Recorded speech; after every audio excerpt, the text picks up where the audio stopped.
Herkese merhabalar, kanalıma hoş geldiniz. Ben Tuğba.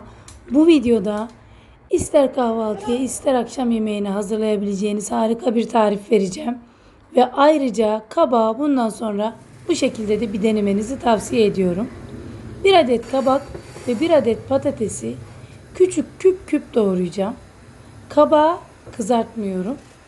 Kızartmadan bir de benim yaptığım şekilde denemenizi sizlere tavsiye ediyorum. Bu şekilde küçük küpler halinde doğruyorum.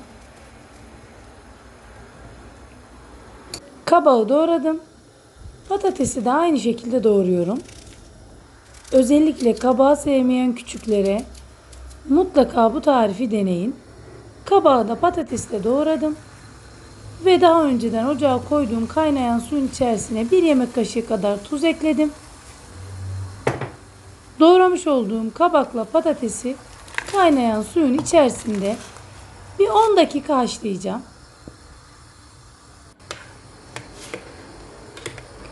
Kabağı haşlayarak denemediyseniz bu tarifi mutlaka deneyin. Haşlanmış kabakla patatesin suyunu süzmüştüm. Birazcık da soğuduktan sonra 2 adet yumurtayı ekliyorum. 4-5 dal ince kıydığım maydanoz ekliyorum. 70 gram rendelediğim kaşar peyniri ekledim. Yarım su bardağı ekmek kırıntısı ekliyorum. Yine yarım su bardağı süt ekliyorum. 1 yemek kaşığı kadar un. 1 çay kaşığı yani yarım tatlı kaşığı karbonat ekledim. Ve biraz da kırmızı pul biber ekliyorum. Baharat kısmı size kalmış. Çok az bir şeyde tuz ekledim. Yaklaşık 2 yemek kaşığı kadar da sıvı yağ ekledikten sonra iyice karıştırıyorum.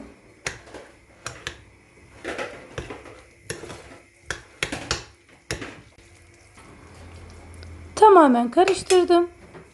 Ve şimdi yapmaya başlıyorum. Tavama birazcık sıvı yağ aldım. Sıvı yağ ısındıktan sonra tavamın her yerine yayıyorum. Ve hazırlamış olduğum harcı tavaya güzelce yayacağım. Küçük bir hatırlatma, videomu buraya kadar izleyenler bana destek olmak için küçük bir yorum bırakırlarsa, paylaşırlarsa ve like atarlarsa çok sevinirim. Tamamen koydum, kapağını kapattım ve ocağın altını iyice kısık ateşe ayarladım. Arada bu şekilde açıp altını kontrol edin. Eğer alt kısmı pişmişse diğer tarafını bu şekilde çevirin ve diğer tarafını da aynı kısık ateşte kapağını kapatarak pişirdim. Diğer tarafını da kontrol ettim ve gayet güzel pişti. Şimdi servis tabağına alıyorum. Görüntüsü kadar lezzetine de sizlere garanti veriyorum. Mutlaka deneyin. Sizler de bana yorumunuzu atın beğenip beğenmediğinize dair. Bu arada Türkan Lina'nın da ne kadar sabırsızlandığını duyuyorsunuz. Tamamen dilimledim. Servis tabağıma alacağım.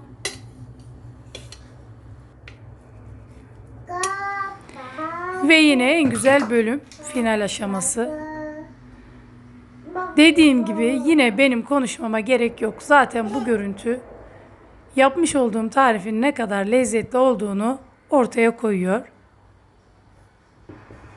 Sizler de mutlaka deneyin ve lezzetine bakın. Biz tadına hayran kaldık. İnanın çok lezzetli. Ve yine güzel bir tarifin sonuna geldik. Beni izlediğiniz için çok teşekkür ederim. Sizlerle yeni videoda buluşmak dileğiyle. Hoşça kalın, afiyetle kalın. Her şey gönlünüzce olsun.